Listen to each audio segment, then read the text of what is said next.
One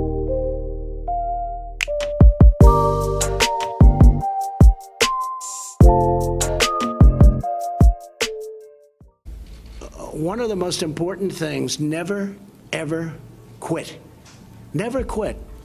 You know, I went to a great school. I went to the Wharton School of Finance, and in that school, I met a lot of people heading industry today and over the past, very smart people. But I've watched some of the people grow. I've watched some of the most incredible, brilliant students, and they didn't make it like other people made it because they didn't have that drive. They didn't have that never give up ability. I don't know if it's an ability or if you have it, just you can't quit. And I've seen people quitting, and if they would have held out longer, they would have been successful. I've seen it so much. I've seen some of the most brilliant people in the world that never made it because they were quitters. They were just quitters. They would quit. They just couldn't take it. They couldn't whatever. One of the things about loving what you do is that it's not work, and therefore you don't quit automatically. It's a lot easier not to quit. But you can never give up. Now, you have to also have flexibility, though. You can't necessarily say, I'm never giving up, and you got to be able to weave and bob. You don't have to go through a concrete wall when you can go over it or around it or under it or something. You have to have flexibility. You have to always be able to change course a little bit, maybe always with that same goal, but don't quit. In order to be successful, and you people are well on the road to success, you have to find out what makes you excited, what makes you want to get up each morning and go to work.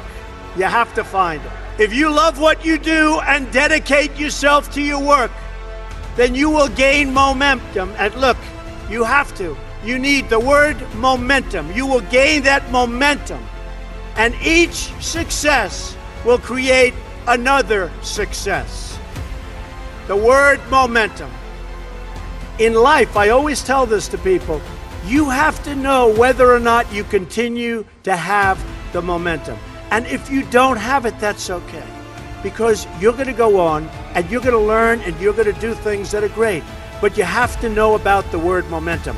But the big thing, never quit, never give up, do something you love. When you do something you love, as a scout, I see that you love it. But when you do something that you love, you'll never fail. What you're going to do is give it a shot again and again and again. You're ultimately going to be successful. And remember this, you're not working. Because when you're doing something that you love, like I do, of course I love my business, when you do something that you love, remember this, it's not work. So you'll work 24/7, you're going to work all the time, and at the end of a year, you're not really working. You don't think of it as work. When you're not doing something that you like, or when you're forced in to do something that you really don't like, that's called work, and it's hard work and tedious work. So as much as you can, do something that you love, work hard, and never, ever give up, and you're going to be tremendously successful. But the word luck is very interesting, but if I didn't work really hard, I probably would not, almost definitely would not be here today. And unless you had me up as a man who at one point was successful, but let's see what a loser looks like. So you have to work hard, because it is true, you can develop luck through hard work. You have to have an ability to handle pressure, because no matter how successful you are, I have many, many friends and enemies, a lot of enemies too, I don't care, but they're smart. I have a lot of enemies, and I've watched people and I've seen it. And people that can handle pressure can be entrepreneurs, can be successful. Now, I have some friends that are really, really smart, but they can't handle pressure. In which case, they should work for somebody, do great, and have a good life. There's nothing wrong with it. Because I almost think that's an instinctive thing, the ability to handle pressure. Now, one of the things I tell people about pressure is, you know what, they said, how do you handle pressure? Who's had more pressure than me? Have I had pressure over the years? But you have to have the ability to handle pressure. And if you can't handle pressure, you have to know that about yourself. In Think Like a Champion, I've been asked, and I think perhaps I've really wanted to be a little bit more reflective of myself. Now, as far as I'm concerned, that's of no interest, but a lot of people seem to be interested. And I think the reason they're interested is they want that certain attitude that it takes for success. So I've really been very introspective in a big way, more so than any other book I've written. And a lot of people, especially reviewers, they've seen it and they really like it. Well, I think my greatest inspiration was my father, Fred C. Trump. He was a builder. He was a great guy. He was my friend. And he really had a good take on life. He understood life. He was a happy guy. And what made him happy was that he enjoyed working. Going against the tide is great if it works. Now, it doesn't always work. And you really have to be smart to go against the tide because you're going against a lot of smart people. But when you get it right, you'll end up better, whether it's Microsoft or Google. And then so many people that have really hit big have gone against the tide. But you have to have great confidence in yourself. You have to be the right person. There are very few people that can pull it off. But when you pull it off, it's great. Same thing in real estate. You go against the tide. People are selling, you're buying, the tide changes. And by the way, in real estate, this is a great time to start thinking about going against the tide. We're on this planet for a very, very small period of time, and achievement is something that really gives you great pleasure. And when you achieve something, that's great, but now on to the next. Very important you keep going. It's really just a wonderful thing if you can have a mentor. Having a mentor makes a big difference in life. Now, you have to look around who's somebody that you aspire to be or to be like, but having a mentor is a wonderful thing. I've always believed in positive thinking. At the same time, I don't want to mislead. I also believe in aspiring in terms of what you're doing, aspiring to protect against the downside. You can't just be this wonderful guy walking around everything's positive because unfortunately that's not the way the world is. I love to tell people to think about the challenges so that when they do come along, you're ready. Well, I'm like a lot of my friends from Houston. I just keep chugging. I mean, all you can do is just keep going. Life is sort of a pretty short experience, and you have to maintain some kind of an equilibrium, and the way I maintain that is to work. And I enjoy what I do. I love what I do, and I hope I do it well.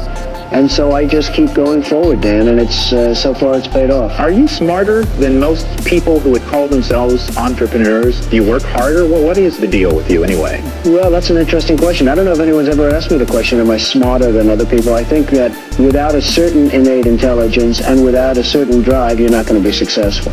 I have a friend who was not successful at all, but was really up and coming. And he had a thing. He would only fly first class. I'm not saying do this because for somebody it won't work, but he needed that mentally. Right. He wanted to fly first class because mentally he wanted to think he was the best, and that's it. And even though he didn't have much money at the time, this is years ago, he would always fly. I used to criticize him, but it put him in a good state of mind, and he became a very, very successful guy. Yes. Very, very successful. And I've always remembered that. He would never fly coach. He would always fly first class, even though he didn't have the means to fly. So, look, it's complicated, but whatever it takes to train that. The more people tell you it's not possible, that it can't be done, the more you should be absolutely determined to prove them wrong. Relish the opportunity to be an outsider, because it's the outsiders who change the world and who make a real and lasting difference.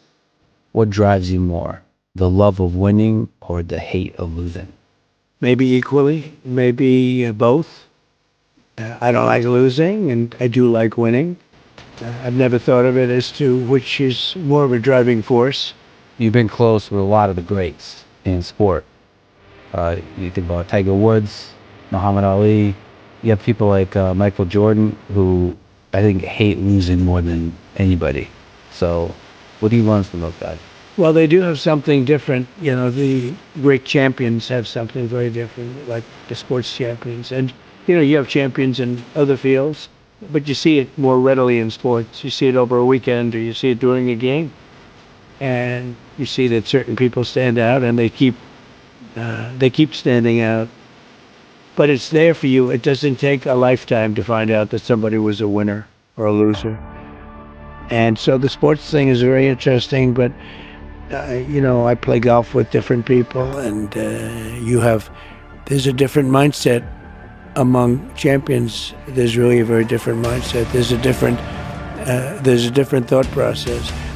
Talent-wise, sometimes you can't tell the difference in talent, but at the end of a weekend, they seem to win. And it's very interesting.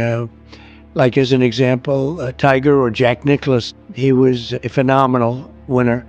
And he does have a different way about him. And Tiger has a different way about him. And Michael Jordan. And there's never one, you would think that there'd be one way. Arnold Palmer was the nicest guy you'd ever meet.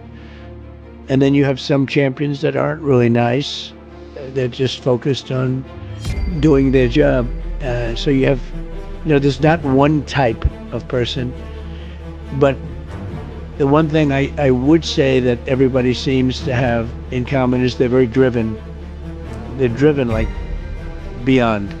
They don't seem to give up easily. They don't give up. They don't give up, but they do seem to be, they have a passion that's maybe more than people that don't do as well. What gives you strength when you're getting attacked? You're one of the most attacked people in the world.